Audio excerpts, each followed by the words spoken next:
Assalamualaikum warahmatullahi wabarakatuh. Terima kasih atas kesempatannya.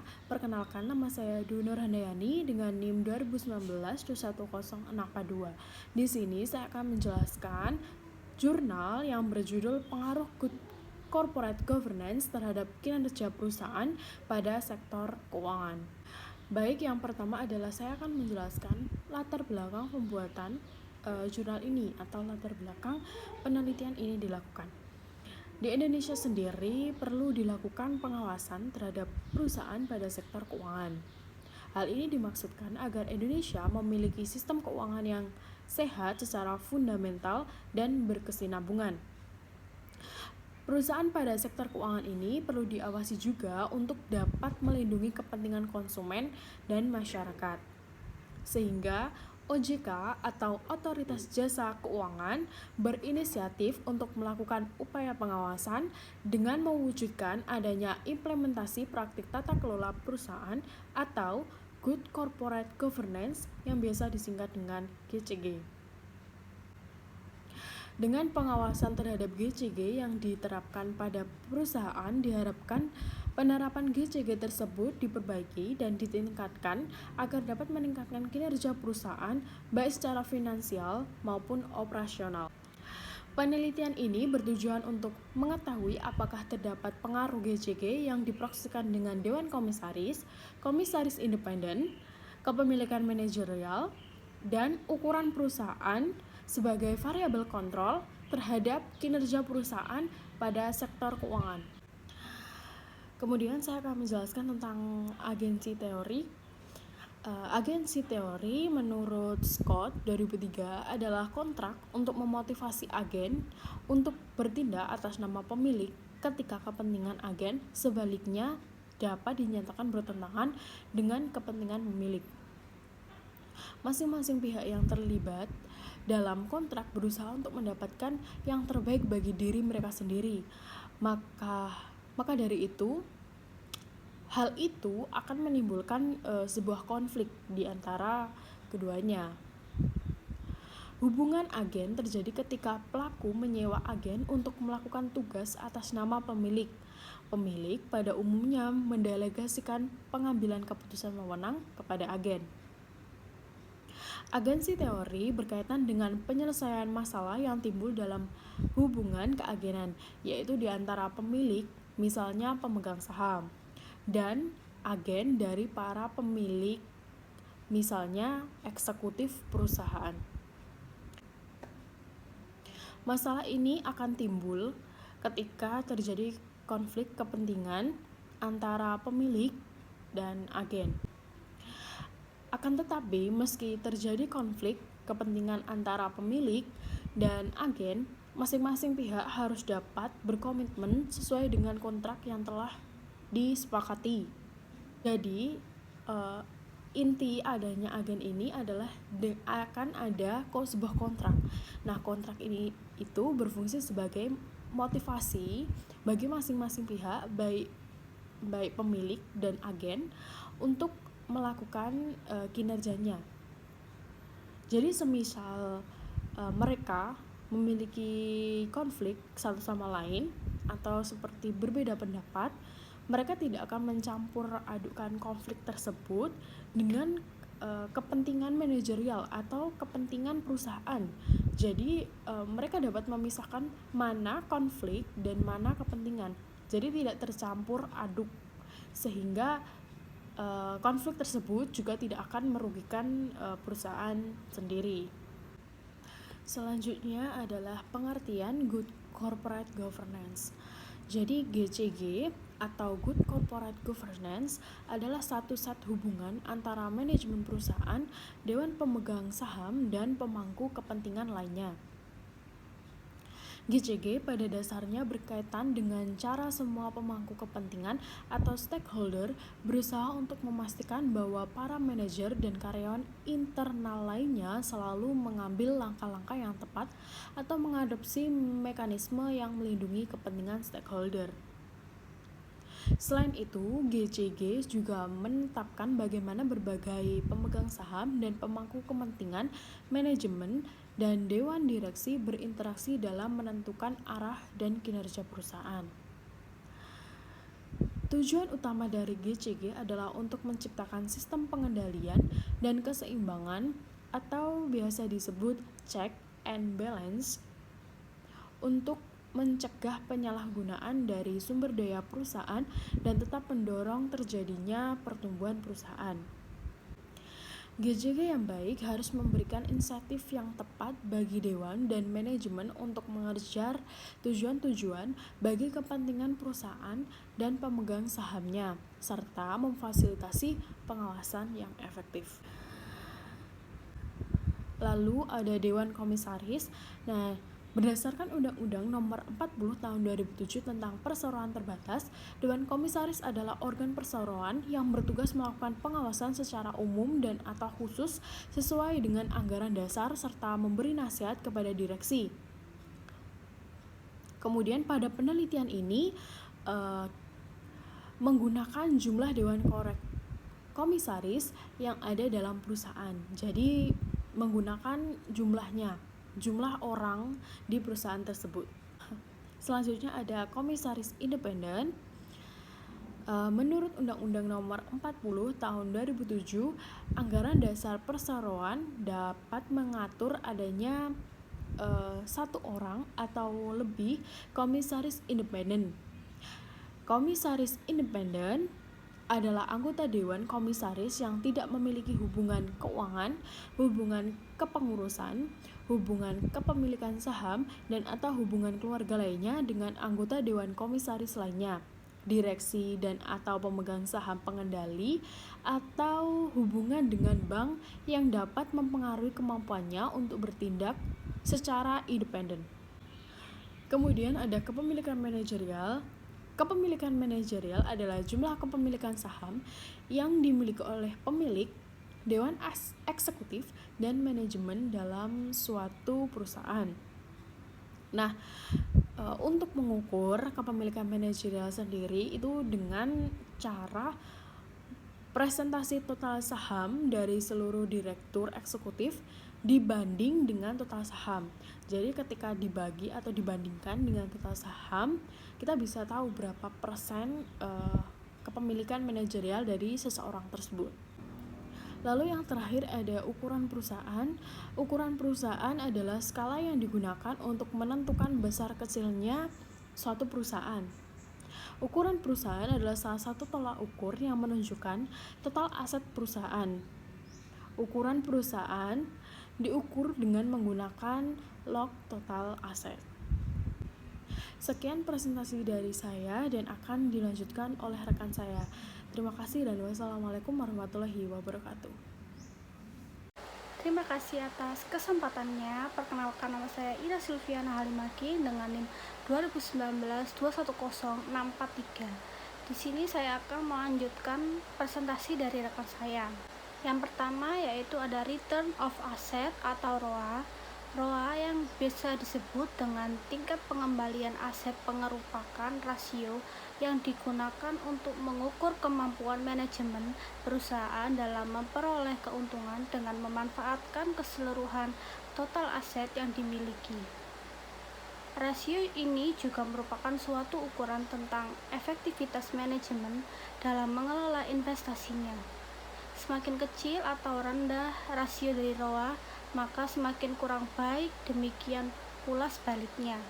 Selanjutnya, manfaat dari ROA bagi perusahaan yaitu untuk mengetahui profitable dan efisiensi perusahaan, dan juga digunakan untuk membandingkan performa dengan perusahaan kompetitor.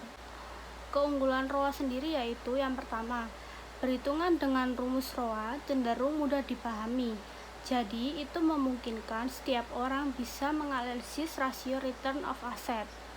Yang kedua yaitu manajemen perusahaan dapat mendorong perolehan laba secara maksimal dengan menganalisis rasio return of asset ROA perusahaan. Yang ketiga yaitu dapat dijadikan sebagai alat evaluasi atas kinerja perusahaan beserta dengan kebijakan manajemen. Adapun kelemahan dari ROA yaitu dapat menyebabkan manajemen perusahaan enggan untuk menambah jumlah aset, terlebih jika nilai return of asset atau ROA dinyatakan terlalu besar atau tinggi. Padahal nilai rasio ROA yang tinggi merupakan kesempatan untuk melakukan pengembangan bisnis atau ekspansi. Lalu yang selanjutnya, ini saya akan menjelaskan tentang Dewan Komisaris dan ROA. Dewan Komisaris ini bertugas untuk mengawasi kinerja perusahaan dan memberi pemasukan kepada Dewan Direksi.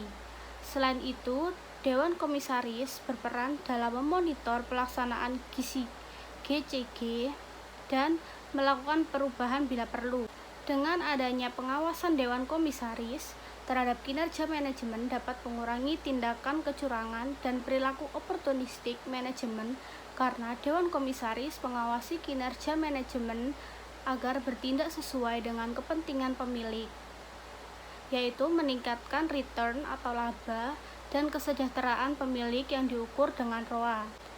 Hasil penelitian menunjukkan bahwa GCG yang diproyeksikan dengan ukuran Dewan Komisaris memiliki pengaruh positif terhadap kinerja perusahaan yang diukur dengan ROA, yaitu semakin besar ukuran Dewan Komisaris akan meningkatkan kinerja keuangan perusahaan.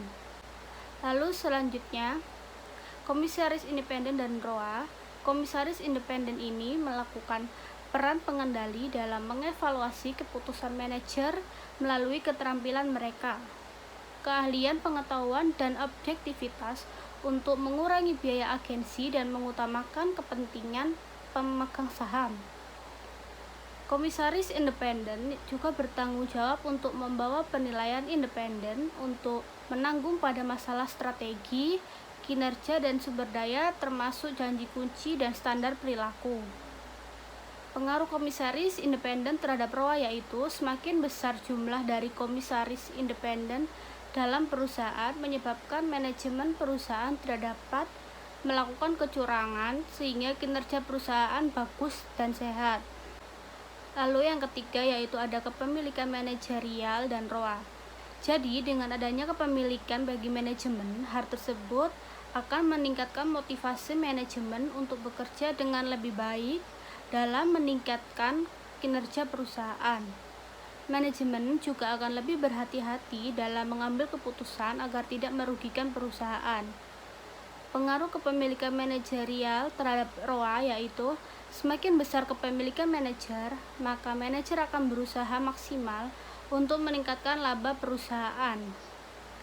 Karena manajer memiliki bagian atas laba yang diperoleh, dengan demikian kepentingan antara agen dan pemilik akan sejalan, yaitu meningkatkan return perusahaan atau ROA. Lalu yang keempat, ada ukuran perusahaan dan ROA.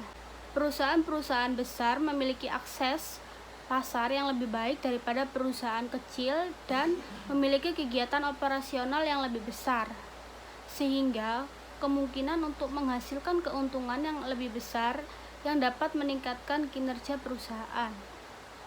Perusahaan besar memiliki pertumbuhan yang lebih besar dibandingkan dengan perusahaan kecil, sehingga tingkat pengembalian saham perusahaan lebih besar dari return saham perusahaan skala kecil. Persistensi profitabilitas lebih besar di perusahaan besar dibandingkan dengan perusahaan yang lebih kecil. Hal ini dikarenakan perusahaan besar memiliki lebih banyak akses ke sumber daya dan akibatnya mereka memiliki lebih banyak fleksibilitas untuk perubahan pasar yang dinamis. Nah, ini jika dimasukkan ke dalam tabel, maka akan seperti ini. Metode penelitian regresi linear berganda memiliki dua variabel. Yang pertama yaitu ada dependent variable atau variabel tidak bebas yang di dalamnya terdapat return of asset atau ROA. Lalu di sebelahnya ada independent variable atau variabel bebas yang terdiri dari Dewan Komisaris atau DEKOM, Komisaris Independen atau KOMIN, Kepemilikan Manajerial atau KMAN, dan yang terakhir yaitu ada ukuran perusahaan atau UPER. Baik, sekian presentasi dari saya. Selanjutnya akan dilanjutkan oleh rekan saya. Terima kasih. Terima kasih atas kesempatannya. Perkenalkan, nama saya Safani Srina Aulia dengan NIM 2019-210644. Saya akan melanjutkan presentasi dari rekan saya. Saya akan membahas hasil penelitian yang dimana pada waktu pengujian asumsi klasik terdapat masalah normalitas dalam penelitian.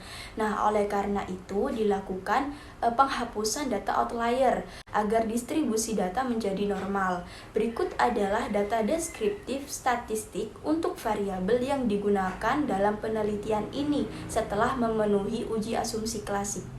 Nah, saya akan menjelaskan pada tabel 1. Tabel 1 ini itu menggambarkan deskripsi statistik untuk masing-masing variabel yang digunakan jumlah data dalam penelitian sebesar 159 data.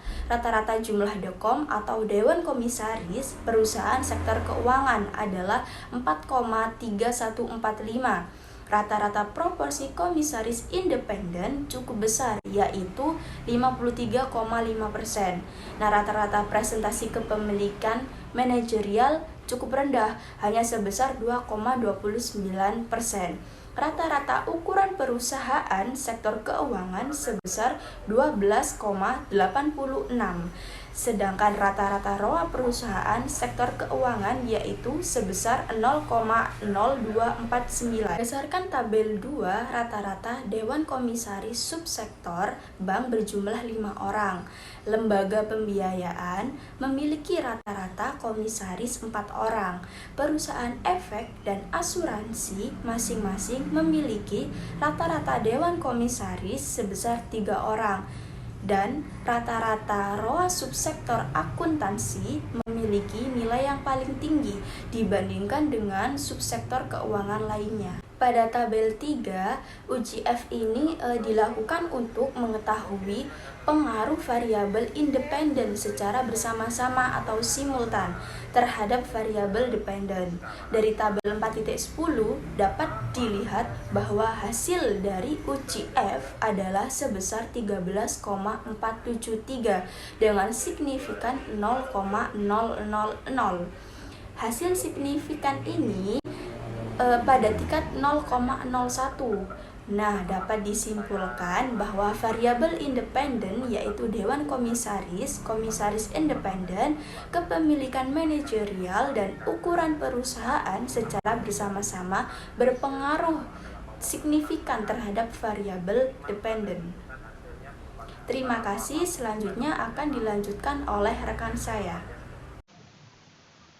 Terima kasih atas kesempatannya. Di sini saya akan melanjutkan presentasi dari rekan saya, yaitu kita dapat melihat tabel 4 yang menunjukkan kekuatan hubungan antara variabel dependen dan independen yang ditentukan oleh nilai R kuadrat.